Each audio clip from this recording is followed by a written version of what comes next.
Hello, welcome to my YouTube channel. ഭക്ഷണമായിട്ട് ഇപ്പോൾ ചാടി പുറപ്പെട്ടതാണ് കേട്ടോ. എങ്ങടാണ് എന്താണെന്നൊന്നും ഞാൻ ചോദിച്ചില്ല. പക്ഷെ കുറച്ച് കഴിഞ്ഞപ്പോൾ എനിക്ക് മനസ്സിലായി നമ്മൾ പോകുന്നത് ഒരു ലങ്കറിലേക്കാണെന്ന്.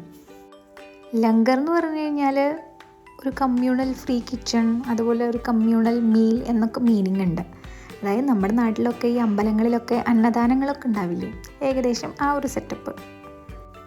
ഈ അന്നദാനത്തിന് ഭണ്ഡാര എന്നാണ് കേട്ടോ ഇവിടങ്ങളിലൊക്കെ പറയുക. ഞാനിതിന് മുന്നേയും ഭണ്ഡാര കഴിച്ചിട്ടൊക്കെ ഉണ്ട്, പക്ഷേ അമൃത്സറിൽ വന്നതിന് ശേഷം ആദ്യമായിട്ടാണ് ഒരു ഭണ്ഡാര കഴിക്കാൻ പോകുന്നത്. അപ്പോൾ ഈ ലങ്കർ എന്തിനാന്ന് വെച്ച് കഴിഞ്ഞാൽ ഇന്ന് ഇവർ വേർഷിപ്പ് ചെയ്യുന്ന ഒരു ഗുരുജിയുടെ ബർത്ത്ഡേ ആണത്രേ. അപ്പോൾ അതിൻ്റെ ഭാഗമായിട്ടാണ് ഇന്ന് പല സ്ഥലങ്ങളിലും ലങ്കർ എന്നാണ് പറയുന്നത്. എനിക്ക് ഇവിടുത്തെ ലങ്കർ ഒരു വ്യത്യാസം തോന്നിയത് എന്താണെന്നറിയോ? അതായത് ഞങ്ങൾ പോകുന്ന വഴിക്ക് ഏകദേശം ഒരു 10 ലങ്കറെങ്കിലും ഞങ്ങൾ കണ്ടിട്ടുണ്ടായിരിക്കും. നമ്മുടെ നാട്ടിലൊക്കെ ഞാൻ കണ്ടിട്ടുള്ളതിൽ വെച്ചിട്ട് ഓരോ ടെമ്പിളിൽ ഓരോ അന്നദാനം വെച്ച് നടക്കും. നമ്മൾ നമ്മുടെ പരിസരത്തുള്ളൊരു അമ്പലത്തിലേക്ക് പോയി അന്നദാനം കഴിക്കും. അങ്ങനെയൊക്കെയാണ് എൻ്റെ എക്സ്പീരിയൻസ്. പക്ഷേ ഇവിടങ്ങളിൽ എങ്ങനെയാണെന്ന് വെച്ച് കഴിഞ്ഞാൽ ഇവിടെ ഗുരുദ്വാരയിൽ വെച്ചിട്ടല്ല അന്നദാനം നടക്കുന്നത്. കുറച്ച് സ്പേഷ്യസ് ആയിട്ടുള്ളൊരു സ്ഥലത്ത് അവർ പന്തലൊക്കെ ഇട്ട് ലൈറ്റിങ് അറേഞ്ച്മെൻറ്റ്സൊക്കെ ചെയ്ത് അവിടെ ആണ് ലങ്കറുകൾ നടത്തുക. നമ്മൾക്ക് പോണ വഴിയിൽ ഏത് ലങ്കറിൽ വേണമെങ്കിലും ഇറങ്ങിയിട്ട് ഫുഡ് കഴിക്കാം. അങ്ങനെയാണ് കേട്ടോ. അങ്ങനെ തിരക്ക് കുറഞ്ഞ ഒരു ലങ്കർ നോക്കി ഞങ്ങൾ ഇറങ്ങി. ആൻഡ് ഇവിടുത്തെ ഒരു ബിലീഫ് പ്രകാരം ഇവരുടെ ഗുരുദ്വാരയിൽ കയറുമ്പോഴും അതുപോലെ ലങ്കർ കഴിക്കുമ്പോഴൊക്കെ നമ്മുടെ തല മറിച്ചിട്ട് വേണത്രേ അത് നമ്മൾ കഴിക്കേണ്ടത്.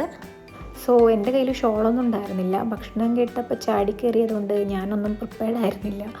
സോ എൻ്റെ കയ്യിലുണ്ടായിരുന്ന ഒരു കർച്ചീഫ് എടുത്ത് ഞാൻ എൻ്റെ തല കെട്ടി. എൻ്റെ ആദ്യത്തെ ഒരു എക്സ്പീരിയൻസ് ആയതുകൊണ്ട് ഞാൻ വളരെ എക്സൈറ്റഡ് ആയിരുന്നു എന്തായിരിക്കും ഫുഡ് എന്നറിയാനായിട്ട്. റൈസും അതുപോലെ തന്നെ റൊട്ടിയും പിന്നെ 2 ടൈപ്പ് കറിയും ഉണ്ടായിരുന്നു. നല്ല ക്വാളിറ്റിയും അതുപോലെ നല്ല ടേസ്റ്റും ഉള്ള ഒരു ലങ്കറിലാണ് കേട്ടോ ഞങ്ങൾ പോയത്. എന്തായാലും ഞാൻ ഭയങ്കര ഹാപ്പിയായിരുന്നു ഫുഡ് കഴിച്ച് കഴിഞ്ഞപ്പോൾ. ഭക്ഷണം കഴിച്ച് കഴിഞ്ഞപ്പോൾ ആലംബാബി പറഞ്ഞു അവരുടെ ഒരു ഗുരുദ്വാരയിലും കൂടെ കൊണ്ടുപോകാമെന്ന്. അപ്പോൾ ഒന്നും നോക്കിയില്ല, അങ്ങോട്ട് പോകാൻ തീരുമാനിച്ചു. പിന്നെ വേറൊരു നാട്ടിൽ വന്നിട്ട് അവിടുത്തെ കാര്യങ്ങൾ എക്സ്പ്ലോർ ചെയ്യാനും എക്സ്പീരിയൻസ് ചെയ്യാനും ഒരുപാട് ഇഷ്ടമുള്ള ഒരാളാണ് കേട്ടോ ഞാൻ. അങ്ങനെ ഞങ്ങൾ അവിടുന്ന് നേരെ ഗുരുദ്വാരയിലേക്ക് പോയി.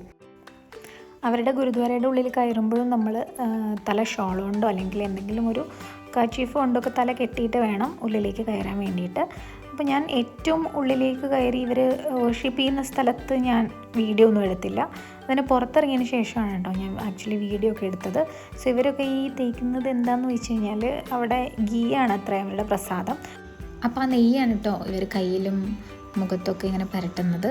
പിന്നെ ഉള്ളിൽ കയറിയപ്പോൾ നല്ല നെയ്യിൻ്റെ മണമായിരുന്നു. എനിക്ക് ഭയങ്കര ഇഷ്ടമാണ് നെയ്യിൻ്റെ മണം. അപ്പം നന്നായിട്ട് ആസ്വദിക്കാൻ പറ്റി. ഈ കാണുന്നതും അവിടെ നിന്ന് കിട്ടിയ വേറൊരു ടൈപ്പ് പ്രസാദമാണ് കേട്ടോ. അത് കുറച്ച് മധുരമുള്ളതായിരുന്നു. സോ അങ്ങനെ പ്രസാദമൊക്കെ കഴിച്ച് നമ്മൾ പുറത്തിറങ്ങി.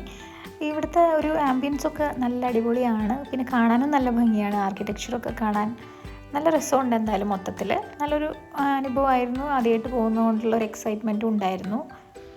അങ്ങനെ നല്ലൊരു ഭണ്ഡാരയും കഴിച്ചു. ആദ്യമായിട്ടൊരു ഗുരുദ്വാരയും വിസിറ്റ് ചെയ്തതിന് ശേഷം നമ്മൾ വീട്ടിലേക്ക് തിരിച്ചു പോയി. അപ്പോൾ അത്രയേ ഉള്ളൂ. അപ്പോൾ കൂടുതൽ പഞ്ചാബിലെ വിശേഷങ്ങളുമായിട്ട് കാണാം അടുത്ത വീഡിയോയിൽ. Thank you for watching. By.